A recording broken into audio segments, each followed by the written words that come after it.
রোহান, তোর বাবা বুড়ো হয়ে গেছে, এখন আর কাজ করতে পারে না। খোকা, তুই কি আমার সাথে একটু করে কাজ করবি? আমি আর পারছি না বাবা। মা, আমি তোমার সাথে কাজ করব। তোমার পানি আমাকে আগে একটু খেতে দাও। হ্যালো আমার কলিজার বন্ধুরা, প্রতিদিনের মতো আজও তোমাদের জন্য নিয়ে আসলাম নতুন একটি ভিডিও। আমি আজ তোমাদের বলবো আমার নিজের ছেলেকে দিয়ে কি করে আমি কাজ করালাম। আমি সিওর আজকের ভিডিওটা দেখার পর তোমাদের পানি চলে আসবে। তাই আমি আশা করব ভিডিওটিতে একটা লাইক করে দিবে আর সাদিয়া ব্লগ চ্যানেলটি সাবস্ক্রাইব করে রাখবে। তো চলো আজকের ভিডিওটা শুরু করি বন্ধুরা। আমি শুনি বয়স 35, আমার ছেলের নাম রোহান, তার বয়স 16 বছর। আমার স্বামীও আছেন, যদিও তার বিষয়ে আমি কথা বলতেই চাই না। আর না চাওয়ার পেছনে একটা কারণ আছে। আমি তাকে ঘৃণা করে এসেছি সব সময়, আর আজও তাই করছি। আমার স্বামীর নাম নীলা। আমার স্বামীর বয়স 65, তিনি এক কথায় বৃদ্ধ। তার অনেক টাকা আছে, আর এই লোভে আমার বাবা মা আমাকে জোর করে তার সাথে বিয়ে দেন। যদিও আমার এই বিয়েতে বিন্দুমাত্র ইচ্ছা ছিল না, কিন্তু পরিবারের চাপে পড়ে আমাকে বিয়ে করতে হলো। টাকার চাপে তার বয়সের ছাপ উধাও হয়ে গিয়েছিল। আমার বিয়ের পরের বছর আমি একটা ছেলের সন্তান জন্ম দেই। সে ভাবতো আমি হয়তো তার কাছে খুশি আছি, সুখে আছি, কিন্তু না, সত্যিই আমি তার কাছে সুখী ছিলাম না। আমার তো অন্য কিছুই চাওয়া ছিল। আমি রোজ কান্না করতাম। আমার এসব সহ্য হতো না। আমার সবেমাত্র শুরু হয়েছে আর তার শেষ। এমন অবস্থায় যদি রোজ হতে থাকে তবে এসব সহ্য করবে কে?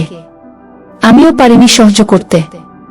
আমি অনেকবার ভেবেছিলাম এই সংসার ত্যাগ করব, কারণ আমি এই সংসারের মোটেও খুশি ছিলাম না। তবে আমার ছেলের মুখের দিকে তাকিয়ে আমি বাধ্য হয়ে থেকে যাই। এই বাড়িতেই আর এই সংসারে আমি সবসময় ভাবতাম আমার ছেলেটাকে মানুষের মতো মানুষ করব। কিন্তু আমার এই ভাবনাটা বেশি দিন স্থায়ী হলো না।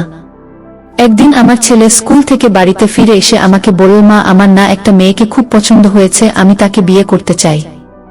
আমি আমার ছেলের মুখে এমন কথা শোনার পর পুরো অবাক হয়ে গেলাম। আমি অবাক হয়ে গিয়ে নিজের ছেলেকে উদ্দেশ্য করে কৌতূহলী কণ্ঠে বললাম, কি বললে বাবা? আমি তোর কথাটা বুঝতে পারিনি। আমার ছেলে আবারও বলল, মা, আমি একটা মেয়েকে খুব পছন্দ করি। আমার মনে হয় আমি তাকে ভালোবাসি, এখন আমি তাকে বিয়ে করতে চাই। আমি এবারও একটু অবাক হলাম, হঠাৎ করে আমার ছেলে এসব কথা কেন বলছে। আমি আবারও তাকে প্রশ্ন করলাম যে আচ্ছা, সেসব না হয় বুঝলাম, তবে এটা বুঝতে পারলাম না যে তুই বিয়ে করতে চাইছিস কেন? বিয়েতে কি আছে? আমার ছেলে এবার আমার করা প্রশ্নের যে উত্তর দিল, এটা শোনার পর আমার মাথাটা ঘুরে গেল। আমার ছেলে আমার গলা জড়িয়ে ধরে বলল, মা, বিয়ে করলে তো সারা জীবন তার সাথে থাকা যাবে। আমি তোমাকে ভালোবাসি, তাই আমি তোমার সাথে সারাটা জীবন থাকতে চাই।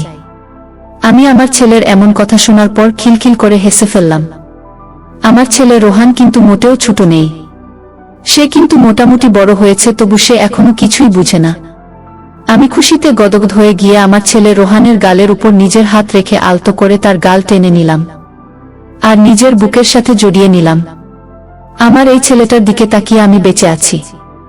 আমার ছেলে রোহান আমার জীবনের শেষ ভরসা। আমি বেশ কিছু সময় ধরে আমার ছেলেকে নিজের বুকে রাখলাম। তারপর তাকে রেখে আমি চলে গেলাম রান্না করতে। যদিও রান্না করতে যাওয়ার আগে আমার ছেলেকে আমি বলে গেছি স্নান করে নিতে। রান্নাকরা শেষে খাবার খেয়ে নিব। আমি রান্নাঘরে গিয়ে আমার ছেলের জন্য ভাত আর কিছু সবজি নিয়ে খাবার টেবিলের উপর রাখলাম। আমার ছেলে রোহান একটা প্যান্ট পরে স্নান করে খাবার খেতে আসলো। আমি এই প্রথম আমার ছেলের দিকে তাকালাম। আমার ছেলের দিকে তাকাতেই আমার সারা শরীর কেমন যেন করে উঠল। আমি বুঝে উঠতে পারছি না যে আমার হঠাৎ করে এমন কেন লাগছে। আমি অপলক দৃষ্টিতে আমার ছেলের দিকে তাকিয়ে আছি। আমার ছেলে আমার সামনে এসে বসতেই আমাকে বলল, মা, খাবার দাও, খুব ক্ষুধা পেয়েছে। আমার ছেলের কণ্ঠস্বরে আমার কানে আসতেই আমার ঘোর কাটল। আমি আমার ছেলেকে খাবার এনে দিতেই সে আপন মনে খাবার খেতে লাগলো। আমিও নিজের ছেলের উপর ভরসা করতে লাগলাম যে একদিন আমার ছেলে আমার সকল আশা পূরণ করবে। সকালবেলা প্রতিদিনের আমার চোখের পাতা ভিজেই থাকত। আমি এমন কোনো সকাল দেখিনি যে সেই সকালে আমার চোখের পাতা শুকনো ছিল। আমার চোখের পাতা ভিজে দেখে আমার ছেলে আমাকে প্রশ্নসূচক কণ্ঠে বলল, মা, তোমার চোখে পানি কেন? কি হয়েছে?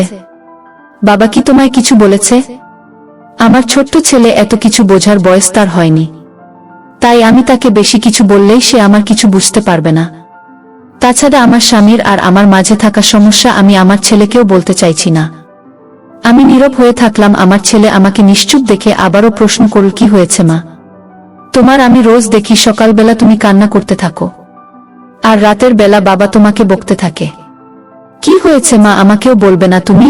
আমি এবার আর নিশ্চুপ হয়ে থাকতে পারলাম না। আমার মনে হচ্ছে এখন যদি আমি নিশ্চুপ হয়ে থাকি তবে সেটা আমার ছেলের জন্য খারাপ হবে।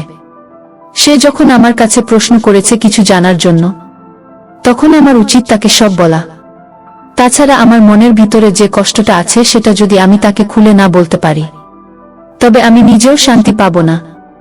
আমি আমার ছেলেকে সবকিছু খুলে বলতে লাগলাম।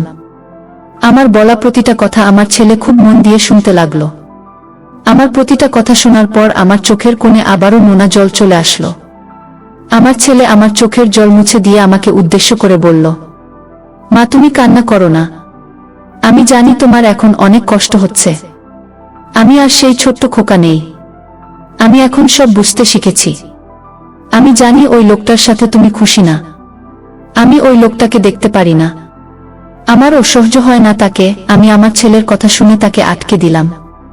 রোহানকে থামিয়ে দিয়ে আমি বললাম, থাক রোহান, উনি তোমার বাবা। বাবার সাথে কখনো বাজে ব্যবহার করো না। আমার কথাটা শেষ হতেই আমার ছেলে রোহান হকচকিয়ে আমার পাশ থেকে উঠে দাঁড়ালো। রোহান আমার পাশে থেকে উঠে দাঁড়িয়ে আমাকে উদ্দেশ্য করে ভীষণ শক্ত গলায় বলল, মা তুমি যাই বলো না কেন, আমি এসব সহ্য করতে পারবো না। যেই লোকটা তোমাকে কষ্ট দিয়েছে, আমার মাকে যে রোজ কান্না করাচ্ছে, তাকে আমি কখনো ক্ষমা করতে পারবো না। আজকের পর থেকে তোমার সকল দায়িত্ব আমি নিলাম। আজকের পর থেকে তোমার পায়ের সামনে আমি এই পৃথিবীর সমস্ত সুখ এনে দিব। বাবা যেই সুখ তোমাকে দিতে পারেনি সেই সব সুখ আমি তোমায় দিব। আমার ছেলের কথাটা শোনার পর পুরো অবাক হয়ে গেলাম। আমার ছেলে এসব কি কথা বলছে? আমার মাথায় কিছু ঢুকলো না। আমি বোকার মতো থমকে গেলাম। আমার ছেলে কি তবে তার বাবার জায়গাটা নিবে? না না, আমি এসব কি ভাবছি? আমার ছেলে ছোট, সে কি আমার দায়িত্ব নিতে পারবে? নাকি তার বয়সটাই তো অল্প? আমি আমার ছেলের চোখের দিকে তাকিয়ে আপমনে কথাগুলো ভাবছি। আমার ছেলে আমাকে ভাবনার সাগরে ডুবে যেতে দেখে আমাকে উদ্দেশ্য করে বল, কি হয়েছে, এমন করে কি চিন্তা করছো মা? তোমার দায়িত্ব আমি নেব, সেটা কি তুমি বিশ্বাস করতে পারছো না? আমি শান্ত